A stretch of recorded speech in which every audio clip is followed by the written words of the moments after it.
बाबा साहब यही कहते थे कि मैं सूट बूट में ये लड़ाई इसलिए लड़ रहा हूँ कि जिनके पास ये नहीं है उनको भी पहनाना है। इसी तरह किसानों में जो अग्रणी किसान हैं, जो एडवांस हो चुके हैं, जिनके पास 4 पैसे हैं, वही लड़ने के काबिल हैं। वो अपनी लड़ाई भी लड़ रहे हैं और उनकी लड़ाई भी लड़ रहे हैं जिनके पास हल है, छोटे खेत हैं या पैसा नहीं है। अब जिसके पास खाने को रोटी नहीं है वो कहाँ दिल्ली तक जाएगा लड़ने के लिए। तो अब किसानों को ये पता चल चुका था कि चाहे कितने भी किसान मर क्यों ना जाए, मोदी जी को फर्क नहीं पड़ता। तो फर्क किससे पड़ता है? तब यूपी के चुनाव थे तो 3 काले कानून उनको वापस लेने पड़े। अब फिर राष्ट्रीय स्तर के मेंबर पार्लियामेंट के चुनाव आ चुके हैं, किसानों ने सही मौके पे सही मुद्दा उठाया है। जैसा कि आप देख सकते हैं कि अंबेडकर चौक में जहाँ पे प्रदर्शनकारी बैठे हुए हैं, तो चलो उनसे बातचीत कर लेते हैं कि किस मसले पे बैठे हैं, किस मुद्दे पे बैठे हैं। जी सर। 70वां हफ्ता 17th वीक हमारा आज कंप्लीट हो जाएगा इस धरने प्रदर्शन का। और जैसा कि पूरा भारत आज जानता है, हमारा ये धरना प्रदर्शन अंबेडकर चौक जम्मू में कुछ मुख्य मांगों को लेके चल रहा है। ये फुले शाहू अम्बेडकरी विचारधारा से जुड़ा हुआ मामला है और बाबा साहब के दिखाए हुए रास्ते पे ही चलकर इसको हम आगे बढ़ा रहे हैं। इसमें हमारी मुख्य मांग है, एक तो जाति आधारित जनगणना होनी चाहिए ताकि इस देश में जिसकी जितनी जनसंख्या उसका हमें पता चल सके। दूसरी हमारी मुख्य मांग जो हमने रखी है सब सरकारों के सामने, वो ये है कि जनसंख्या के अनुपात में सबकी हिस्सेदारी तय हो, चाहे शासन हो, प्रशासन हो, न्यायपालिका हो, मीडिया हो या देश के साधन संसाधन हो। सब जगह पे जब भी डिस्ट्रीब्यूशन हो तो जनसंख्या के आधार पर सभी वर्गों को उनकी हिस्सेदारी मिले। ये हमारी दूसरी मुख्य मांग है। तीसरी मुख्य मांग हमारी ये है कि राजनीतिक आरक्षण खत्म हो। क्योंकि ये दलाल और भड़वे पैदा करती है। राजनीतिक आरक्षण से वो लोग आगे जाते हैं जो समाज को बेचते हैं, समाज के आने वाले भविष्य को बर्बाद करने में मनुवादियों का साथ देते हैं। और EWS भी बंद हो। इकोनॉमिक वीकर सेक्शन नाम की ये जो रिजर्वेशन है, ये ना सिर्फ अनकॉन्स्टिट्यूशनल है बल्कि ये रिजर्वेशन एक और नया वर्ग क्रिएट कर रही है।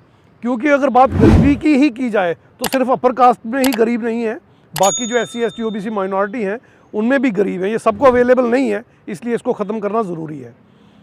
उसके बाद चौथी हमारी मुख्य मांग ये है कि राइट टू वर्क को फंडामेंटल राइट में रखा जाए। जीवन यापन के साधन सबको चाहिए, सबको ज़िंदा रहने के लिए एक डिग्निटी और ऑनर के साथ जीने के लिए जीवनोयापन का साधन चाहिए, वो मिलना चाहिए। तो ये फंडामेंटल राइट्स में हो ताकि सबके लिए प्रावधान हो। डेवलप्ड कंट्रीज़ में सब में ये हो चुका है। पांचवी हमारी मुख्य मांग ये है कि शिक्षा, स्वास्थ्य और न्याय सबको एक समान मिले, चाहे कोई गरीब हो, अमीर हो, किसी भी वर्ग से हो, किसी भी वर्ण या जाति से हो, सबके लिए प्रावधान एक जैसा हो। उसके लिए जो भी संबल प्रदान करना हो सरकारें उसका इंतज़ाम करें, मगर किसी गरीब या पिछड़े या दलित के साथ अन्याय हो और उसे न्याय ना मिले, ये हम बर्दाश्त नहीं करेंगे। छठी हमारी मुख्य मांग है इलेक्टोरल रिफॉर्म्स बड़े पैमाने पे हो। कमिटेड एक चुनाव आयोग का स्टेप फॉरवर्ड ज़रूरी है जिसमें EVM, धनबल, बाहुबल जो है ये बंद किए जाएं और फ्री, फेयर, ट्रांसपेरेंट इलेक्शंस हों ताकि इलेक्शन फंड्स के नाम पे अरबों खरबों का जो लूट मची हुई है भारत में वो बंद हो। और जो खरीदो फरोख्त होती है MLA MP की, लोगों की खरीदो फरोख्त जो इलेक्शंस में होती है वो बंद की जाए। फ्री, फेयर और ट्रांसपेरेंट इलेक्शन हो। बैलेट पेपर से हो, मगर बैलेट पेपर में भी इस बात का ध्यान रखा जाए कि वहाँ भी बैलेट बॉक्स ही हाईजैक ना हो जाए या धांधली के साथ वोट ना डाले जाएं। तो free, fair, transparent ballot paper के साथ इलेक्शंस हो।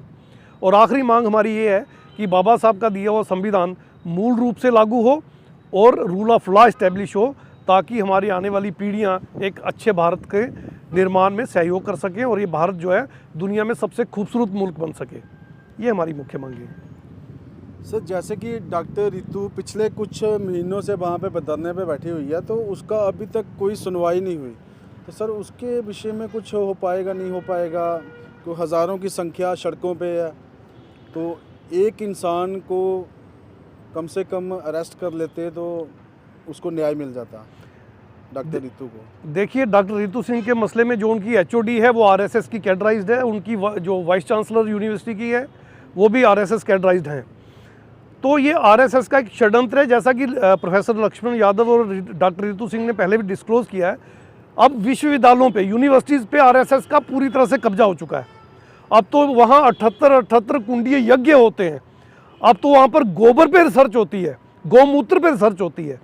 तो अब धर्म वहाँ पे इतना हावी हो चुका है कि SC ST OBC माइनॉरिटी के साथ बेइम्तियाजी होना जो है ये लाजमी हो चुका है।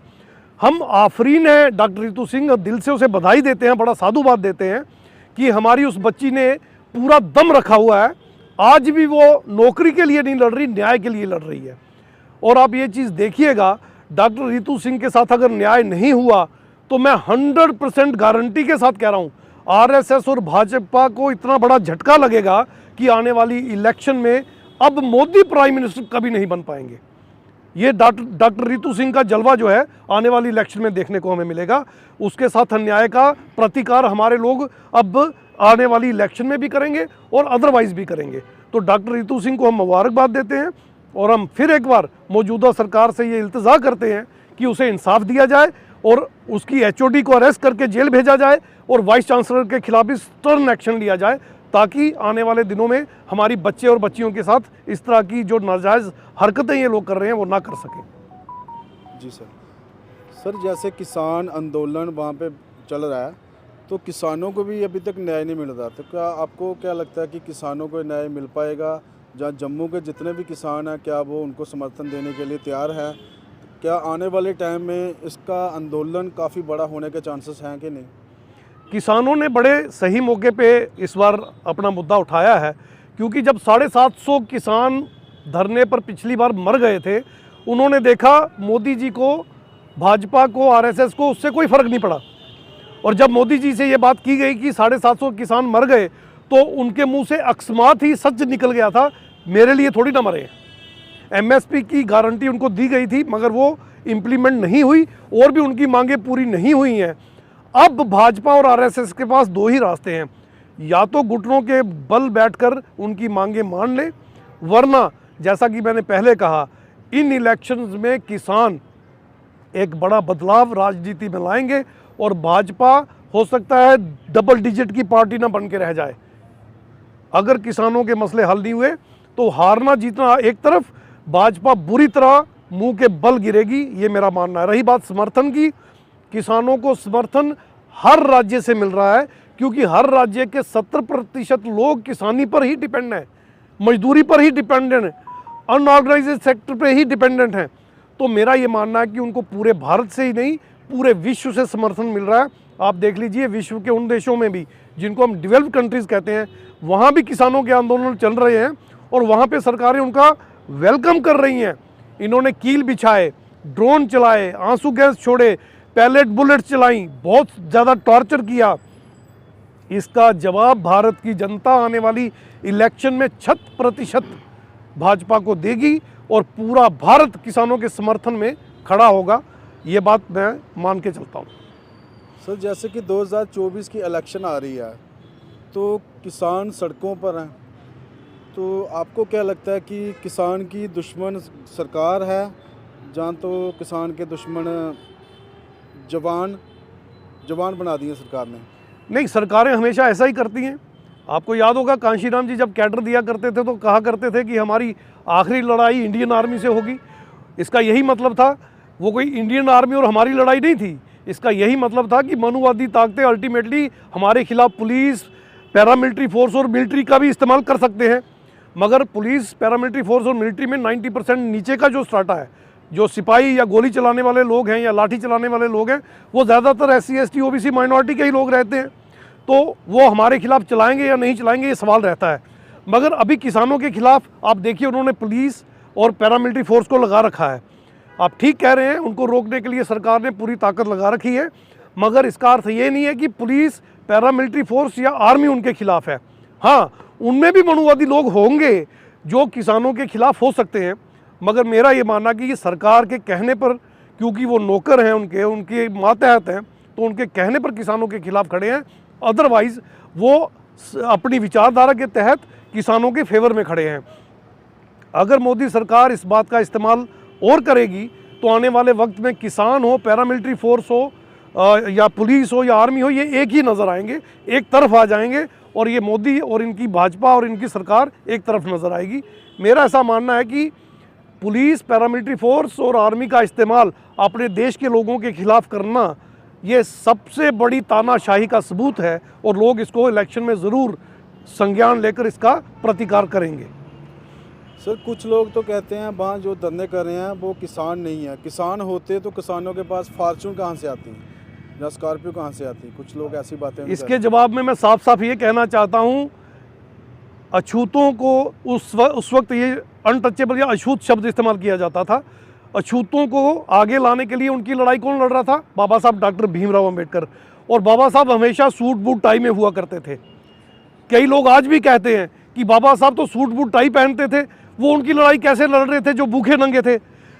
ये एक षड्यंत्र है। भूखा नंगा इंसान कभी लड़ाई लड़ नहीं सकता। लड़ाई वही लड़ सकता है जिसको लड़ाई लड़ने के लिए समझ हो, सोच हो और उसका वो लेवल हो। तो बाबा जो लड़ने के लिए निकल सकता है वो गया है, जो नहीं जा सकता वो उसका समर्थन कर रहा है। किसान एक ही है, वो चाहे फॉर्च्यूनर पे हो या हल पे हो। किसान में हम फर्क नहीं कर सकते। जिम्मेदार बड़ा या छोटा हो सकता है, मगर जो ज़मीन से जुड़ा पैदावार कर रहा है, पूरे देश को और पूरे विश्व को रोटी दे रहा है, वो किसान ही कहलाएगा।